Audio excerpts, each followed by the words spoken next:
آدم میفرستن جلوی در باشگاه که علی من صحبت کنن. اون از اول فصل به اون عملکرد خوب پارسا هم رفتیم گل خارجی آوردیم. دستکش طلایی تعلق میگیرد به آقای کلینچیت، به پسر استقلال دیوار آبی سید حسین.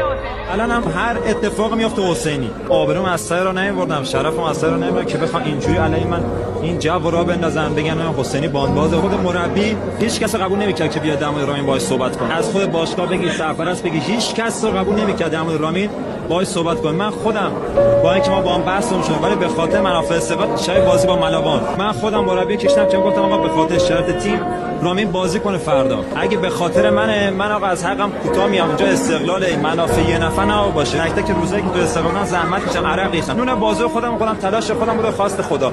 میام میگن حسینی باند حسین نداشت این بازی کنه اون بازی کنه. من چیکار دارم؟ من به عنوان کاپیتان تیم مگه دیوانم؟ بازیکن که تاثیرگذار شدم برو بیرون یکی دیگه بیایم به جان مادرم اگه مشکل این تیم من از فرا نمیام سر تمرین. ببینم این تیم درست میشه.